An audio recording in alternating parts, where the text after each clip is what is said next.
শীতের পিঠাপুলির মতো কুমড়া বড়িরও কিন্তু খুব কদর থাকে এই শীত মৌসুমে।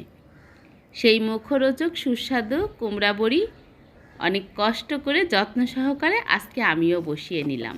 বিসমিল্লাহির রহমানির রহিম। আসসালামু আলাইকুম। কেমন আছেন প্রিয় ভাই বোনেরা? আলহামদুলিল্লাহ, আমি তো ভালোই আছি। তো আজ কয়েকদিন যাবত ঠান্ডা পড়াতে আর শীতের সবজি যেহেতু বাজারে উঠেছে, তো এই কুমড়া বড়িটাকে ভীষণ মিস করছি।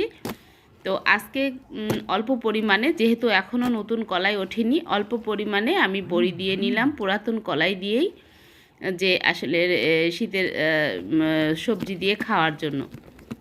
তো এই যে দেখেন, সবচেয়ে বড়ি দেওয়ার কষ্টকর কাজ হচ্ছে এই যে বড়ির ডালটা ফেনানো। এটা অনেকটা সময় নিয়ে এটা ফেনাতে হয়।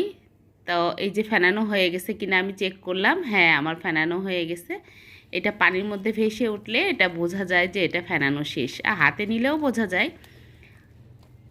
তো বড়ি দেওয়ার প্রসেসিংটা শুরু থেকে শেষ অবধি অনেক কষ্টের, আসলে অনেক কষ্টের ফসল এই খাবারগুলো। বড়ি দেওয়াটাই অনেক কষ্টের এবং এর প্রসেসিংটাও অনেক লং হয়ে থাকে। পুরা 2 দিন সময় লাগে এটার প্রসেস করতে। তারপরে বড়ি বসানোর পর তো রোদ্রে শুকালে সেইটা শুকানো রোদ্রের উপর ডিপেন্ড করে আর কি। তো আমাদের এই কুষ্টিয়া অঞ্চলের মানুষ সবাই আমরা কম বেশি বড়ি পছন্দ করি। বড়ি দিয়ে বিভিন্ন রকম তরকারি খেতে আমরা ভালোবাসি। তো শীতের দিনে আসলে শীতের সবজির সঙ্গে বড়ি থাকবে না এটা আশা করা যায় না। এটা আমাদের কাছে অত্যাধিক জনপ্রিয় খাবার। তো আমি বাসার জন্যই আজকে অল্প করেই বড়ি বসাইলাম। একটা সময় ছিল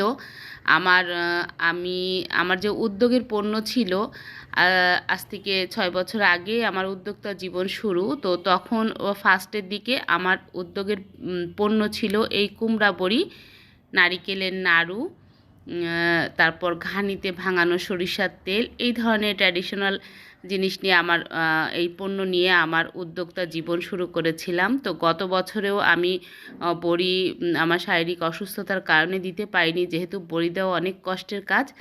তো এইবার কি হবে আমি বলতে পারছি না। তো এটা আমি বাসা খাওয়ার জন্যই বসিয়েছি।